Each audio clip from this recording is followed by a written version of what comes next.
Good morning, Guwahati. মই এতিয়া বৰ্তমান আছোঁ গুৱাহাটীৰ এখন হোটেলত। পেক হৈ আছে, মোক খালি চেক আউট কৰিব লাগে আৰু এয়াৰপৰ্টত যাব লাগে। তো তাকে এখন ৰেডি হৈছোঁ। ঘপককৈ কল আহি গ'ল তামিলনাডুৰ পৰা মোৰ যাব লাগে, তো কাৰণবশতঃ যাব লগা হৈ আছে অনিচ্ছা সত্ত্বেও। আইনাত এবাৰ নিজকে চাইও লওঁ কেনেকুৱা লাগিছে। হয়তো ঠিকেই আছে, কমেণ্ট কৰি জনাব কেনেকুৱা লাগিছে। ইয়াত ইমান বৰ বিশেষ ঠাণ্ডা নাই যেন পাওঁ। এতিয়া তামিলনাডুতো গৰম হ'বই ফৰ চিয়'ৰ। মই আপাৰ এখন লৈছোঁ, এতিয়া লগাম।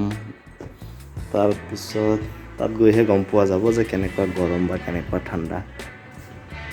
অৱশ্যে মই যোনখন হেৰিত থাকোঁ, ডিষ্ট্ৰিক্টত থাকোঁ, কইম্বাটore বুলি কয়, বহুত ভাল এৰিয়া হয়। তো ক্লাইমেট মডাৰেট থাকে আৰু আপোনালোকে চাব পাৰিছে এইটো এয়াৰপৰ্টৰ ৰোড হয়।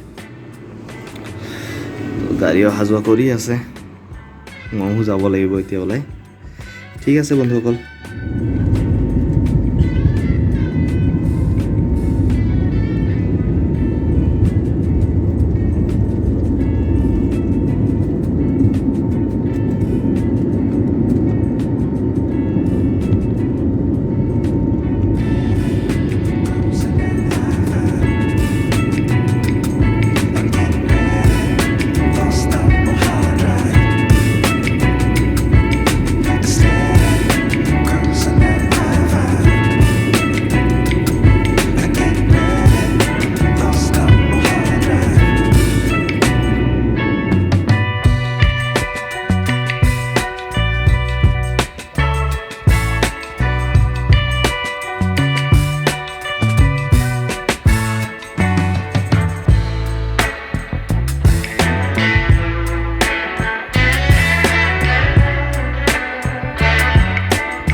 মই বৰ্তমান আছোঁ এতিয়া চেন্নাই এয়াৰপৰ্টত। তো ইয়াৰ পৰা আকৌ মোৰ কইম্বাটৰলৈকে যাব লাগিব।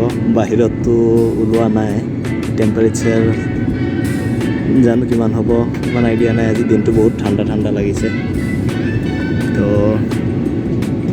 অলপ পিছতে আকৌ কইম্বাটৰলৈ যাব লাগিব। চেন্নাই আহি পালোঁ, আৰু কিমান টাইম লাগে, 40 মিনিটছমান লাগিব হ'বলা। তো কোনো নাই ফ্লাইটত এতিয়া বৰ্তমান, অনলি মই আৰু 2 এজন আছে বাকী। তো